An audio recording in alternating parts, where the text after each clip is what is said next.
Good morning class 12। आज हामी जोग्राफीको food grains पढ्नेछौँ र यसै क्रममा दुईवटा अगाडिको पाठ मैले यही च्याप्टरको दुईवटा भाग पढाइसकेको छु र अब हामी फुड ग्रेनपट्टि जाउँ। फुड ग्रेन भन्नाले के हो त? How many types of food grains are there, होइन? अब राइस, विट, मिलेट्स जुन पनि हामीले खान्छौँ है, त्यो सबै कुरो नै सिडहरू जुन चाहिँ हुन्छ होइन, ओयल सिड एसेट्रा सबै केमा आउँछ? फुड ग्रेनमा आउँछ। तर क्रप्सहरूमा पनि के हुन्छ? डिफ्रेन्स हुन्छ। वुड क्रप्स, कमर्सियल क्रप्स दुईवटा भागमा विभाजन गरेको हुन्छ। फुड ग्रेन भन्नाले हामी आफ्नो निम्ति अथवा हाम्रो देशको निम्ति मात्रै जुन चाहिँ प्रयोग गर्छौँ त्यसलाई हामी फुड ग्रेनमा लिन्छौँ। तर कमर्सियल क्रप चाहिँ त्यो क्रप हो जस्तै कटन भयो, जुट भयो, फाइबर क्रप्सहरू भयो, होइन, टी भयो, प्लान्टेसन क्रप भयो, त्यसलाई चाहिँ हामी के गर्छौँ? एक्सपोर्ट गर्छौँ अनि त्यहाँबाट हामी के गर्छौँ? पैसा आर्जन गर्छौँ देशको निम्ति। त्यसकारण त्यो चाहिँ केमा आउँछ? कमर्सियल क्रपमा आउँछ, होइन? द ब्रड क्लासिफिकेसन अफ क्रप्समा के छ? There are 6 type of crops. One is food crop, that is rice, wheat, pulses etcetera. Beverage, tea and coffee केमा आउँछ? ब्रेभरेजमा आउँछ। सुगर क्रप्समा सुगर क्यान र सुगर बिट जुन चाहिँ छ त्यो आउँछ। ओयल सिडमा groundnut, mustard oil etcetera. Fibre क्रप्समा आउँछ जुट, कटन, है। अनि इन्डस्ट्रियल क्रपमा आउँछ तिम्रो रबर। ओके, सो यसरी हामी यसलाई क्रप्सलाई के गर्न सक्छौँ? क्लासिफाई गर्न सक्छौँ। अब क्लासिफिकेसन अकर्डिङ टु स्पेसल क्याटेगोरीमा चाहिँ हामी के गर्छौँ? क्यास क्रप र प्लान्टेसन क्रप दुईवटा भागमा विभाजन गर्छौँ। प्लान्टेसन क्रप भनेपछि ठुलो एरियालाई लिएर एउटा कम्पनीले चलाउँछ, होइन, त्यसको जमिन सरकारी जमिन हुन्छ, त्यो मर्चेन्टहरूले सरकारबाट लिजमा लिएर एउटै चिज जस्तो इक्जाम्पल हाम्रो नजिकमा छ जहाँ हामी बसेका छौँ, के हो तिम्रो टी प्लान्टेसन, सिन्कोना प्लान्टेसन इत्यादि। साउथ इन्डियामा गयौँ भने हामी देख्छौँ रबर प्लान्टेसन आउँछ। The classification according to harvest सिजनको अनुसारले अथवा कहिले फसल पाक्छ र हामी काट्छौँ त्यो हिसाबले पनि यसलाई दुई भागमा विभाजन गर्न सकिन्छ। एउटा छ kharif crop and another one is rabi crop. Kharif crop भनेको चाहिँ के हो भन्दा crop which are sown with onset of monsoon and are harvested in the early winter. विन्टरमा हार्भेस्ट गर्नेलाई चाहिँ के भनिन्छ? खरिफ क्रप। जस्तै राइस भयो, मिलेट भयो, जुट भयो, कटन भयो, होइन। अनि रबी क्रप चाहिँ जुन चाहिँ विन्टरमा के गरिन्छ? The crops which are sown in the beginning of the winter, विन्टरमा के गरिन्छ? लगाइन्छ, रोपिन्छ। And harvested in early summer as rabi crop. जस्तै विट भयो, बार्ली भयो, ग्राम भयो, होइन, मस्टार्ड भयो एसेट्रा। अब यो भयो तिमीहरूको एग्रिकल्चरल क्रप। अब आउँछ क्लासिफिकेसन अफ एग्रिकल्चरल क्रपमा। अघि हामीले भन्यौँ दुई किसिमको, one is food crop and one is commercial. Fruit क्रपमा चाहिँ के आउँछ त भन्दा सिरियल्स आउँछ, राइस, विट। ब्रेभरेज आउँछ, tea and cotton. Sugar crop आउँछ, सुगर क्यान एन्ड बिट। त्यसरी नै नेक्स्ट बीमा आउँछ कमर्सियल क्रपमा ओयल सिड। फाइबर ओयल सिडमा आउँछ ग्राउन्डनट, मस्टर्ड ओयल। त्यसपछि फाइबर क्रप्समा आउँछ कटन, जुट। एन्ड इन्डस्ट्रियल क्रपमा आउँछ रबर। ओके, सो अब आउँ मेन हाम्रो food crop, that is rice. Rice हामीले के गरेर खान्छौँ त भन्दाखेरि प्याडीबाट हामी के गर्छौँ? त्यसको कोस्टालाई निकालेर राइस बनाउँछौँ अनि त्यसलाई बोइल गरेर भात बनाएर खान्छौँ, अथवा कुटेर ओक्ली मसलीमा अथवा मसिनमा कुटेर चिउरा बनाउँछौँ, मुरै बनाउँछौँ एसेट्रा बनाएर त्यसलाई के गर्ने गर्छौँ? खाने गर्छौँ। अब यसलाई फेभरेबल जोग्राफिकल कन्डिसन के चाहिन्छ त ग्रोन हुनको निम्ति त? मोस्टली यसलाई के चाहिन्छ? रेनफल चाहिन्छ। जब यो हार्भेस्ट गरिन्छ अनि यो ट्रान्सप्लान्ट गरिन्छ क्रप, जब 3-4 सेन्टिमिटरको हुन्छ त्यसपछि त्यसलाई ट्रान्सप्लान्ट गरिन्छ अनि जग्गा जग्गामा के गरिन्छ? लगाइन्छ, होइन। र त्यति बेला यसलाई रेनफल चाहिन्छ र यसलाई के पनि भन्छ? पानी खाने खालको क्रप पनि भनेर भन्छ। र 150 सेन्टिमिटरदेखि 200 सेन्टिमिटर यसलाई रेनफल चाहिन्छ। अनि टेम्परेचर 16 डिग्री सेल्सियसदेखिको 27 डिग्री सेल्सियसमा हुनुपर्छ। पहाडी क्षेत्रमा पनि टेरेस कल्टिभेसन गर्दाखेरि पनि हुन्छ, जस्तो बिजनबारीमा भयो, कालिम्पोङमा भयो होइन, खेतीपाती हुन्छ। तर मोस्टली यो कोस्टल रिजन अथवा प्लेन रिजनमा हुन्छ। अरू क्लाइमेटिक कन्डिसनमा यसलाई चाहिन्छ मोइस्ट वेदर फेभरेबल हुन्छ होइन। अनि माटो चाहियो, एलुभियल सोइल, लिसाइलो माटो चाहियो।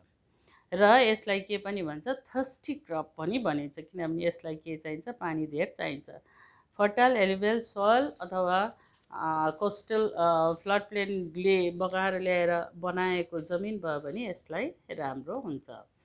अनि त्यसपछि आउँछ लेबर। सोसियोइकोनोमिक कन्डिसन के छ त यसको भन्दाखेरि यसमा लेबर धेरै चाहिन्छ। अनि प्राय हाम्रा देशका मानिसहरू के गर्छन्, खेतीपाती गर्छन्। र विश्वमा हामी खेतीपातीको हिसाबले हेऱ्यौँ भने सबभन्दा ज्यादा राइस ग्रो हुने जग्गा कहाँ हो त, चाइना, पाकिस्तान, इन्डिया होइन। इन्डियामा ग्यान्जेस प्लेन, याङ्सिकी याङ डेल्टा इन चाइना इत्यादिमा ज्यादा मात्रामा यसको खेती हुन्छ। तर वर्ल्डको ऱ्याङ्किङलाई हामीले हेऱ्यौँ भने 2012को तथ्याङ्क अनुसार, डाटा अनुसार हेऱ्यौँ भने सबभन्दा ज्यादा प्रोडक्सन चाइनाको छ 25.10 मिलियन, 10 मिलियनमा होइन। अनि इन्डियामा छ 16.60, इन्डोनेसियामा छ 5.80, बङ्गलादेशमा छ 3.90 अनि भियतनाममा छ 3.41। अथवा एसियन कन्ट्रिजहरूमा यसको खेती ज्यादा गरिन्छ। त मैले बताइहालेँ, China, India, Indonesia, Bangladesh, Vietnam, Thailand, Myanmar and Japan are the most important countries where rice can grow. सबभन्दा ज्यादा खपत प्रोडक्सन कसको छ, चाइनाको छ। त्यसपछि नेक्स्टमा सेकेन्डमा आउँछ इन्डिया, त्यसपछि बङ्गलादेश, इन्डोनेसिया, बङ्गलादेश इत्यादि गरेर आउँछ। त चाइनाको सबभन्दा ज्यादा राइस प्रोडक्सन हुने जग्गा कहाँ हो, हुनान। हुनानलाई के भनिन्छ, राइस बोल अफ चाइना भनिन्छ। अनि अन्य जग्गाहरूमा पनि त्यसको प्लेन रिजनमा खेती गरिन्छ। अब भारतवर्षमा आउँ। भारतवर्षमा वेस्ट बेङ्गाल, आन्ध्र प्रदेश, उत्तर प्रदेश, पन्जाब, उडिसा, तमिलनाडु, बिहार, छत्तिसगढ, आसाम, कर्नाटक, हरियाणा, महाराष्ट्र इत्यादिमा यसको खेती गरिन्छ। विशेष गरी कोस्टल रिजनमा चाहिँ, इस्टर्न रिजनमा धेर मात्रामा यसको के हुन्छ, खेती हुन्छ। अनि ग्यान्जेस प्लेन जुन चाहिँ छ, प्लेन रिजनमा यहाँ यसको खेतीपाती ज्यादा हुन्छ।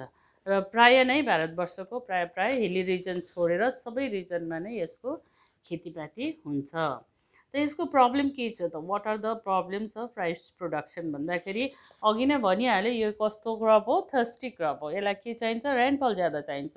र हाम्रो 60देखि 70% फार्मर्सहरू के माथि डिपेन्डेन्ट छ, रेनफलमाथि डिपेन्डेन्ट छ।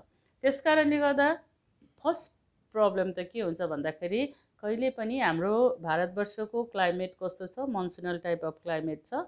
अनि यो मनसुनल टाइप अफ क्लाइमेट भएकोले गर्दाखेरि मनसुन समयमा आउँदैन, कहिले ढिलो आउँछ, कहिले छिटो आउँछ। यदि सठिक समयमा आयो भने मात्र यसको प्रोडक्सन धेर हुन्छ, अदरवाइज यो के हुन्छ, प्रोडक्सन धेरै हुँदैन। अनि रेनी सिजनमा फेरि के हुन्छ, फ्लड हुन्छ। फ्लडले पनि कति यसलाई के गर्छ, क्षति गर्छ।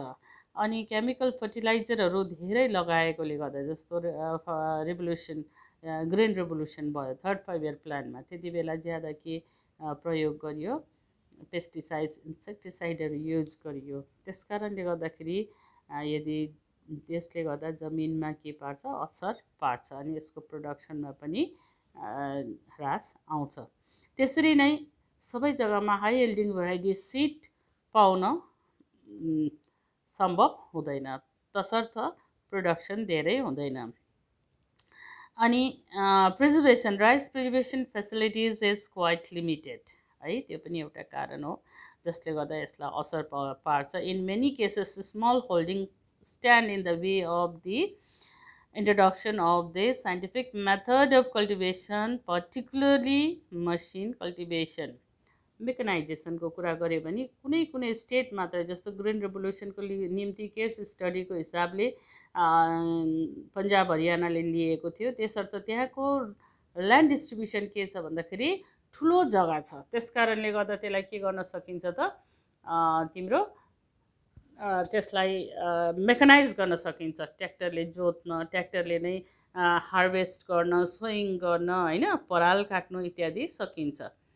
अनि अब तर अरू स्टेटहरूमा, for example in Bengal, land holding जुन चाहिँ सिस्टम छ द्याट इज नट गुड। के हुन्छ, सानो सानो सानो ल्यान्ड भएकोले गर्दा त्यहाँ मेकनाइज गर्न सकिँदैन, तसर्थ एकदम फर्टाइल जमिन पनि वेस्टेज भएर गएको छ। अब आउँछ ट्रेडको कुरो आउँछ। ट्रेडको कुरो आउँदाखेरि के इन्डिया सेल्फ सफिसियन्ट छ? Yes, India is self sufficient in the production of rice. However she has to import some rice from time to time. कहिले कहिले के गर्नुपर्छ, इन्डियाले राइस इम्पोर्ट पनि गर्नुपर्छ, आयात गर्नुपर्छ। कहाँबाट गर्छ? म्यानमार, भुटान, थाइल्यान्ड, नेपाल, अस्ट्रेलियाबाट। नेपाल, अस्ट्रेलिया। अनि export some rice from time to time in India. The India also export, तर कहिले कहिले यसले के पनि गर्छ, एक्सपोर्ट पनि गर्छ। कसलाई गर्छ त भन्दा रसिया र युरोपियन कन्ट्रिज अनि अरब पेनिन्सुलालाई यसले के गर्छ, एक्सपोर्ट पनि गर्छ। त यहाँसम्म भयो तिमीहरूको राइसको बारेमा अथवा फुड क्रपको बारेमा। नेक्स्ट टाइममा म डिल गर्छु विथ, र एकाएक गर्दै हामी पढ्दै जानेछौँ। र तिमीहरूको किताबमा छ, गएर एकपल्ट तिमीहरूले के गर्छौ, हेर्छौ, इन्डियाको म्याप हेर्छौ, वर्ल्डको म्याप हेर्छौ, अनि टेबल दिएको छ कति कति प्रोडक्सन भएको छ 2012-13मा, त्यहाँसम्मको दिएको छ, त्यो हेर्छौ। अनि इम्पोर्टेन्ट डिस्कसन पोइन्टहरू हेरेर के गर्छौ, याद गर्छौ। ओके।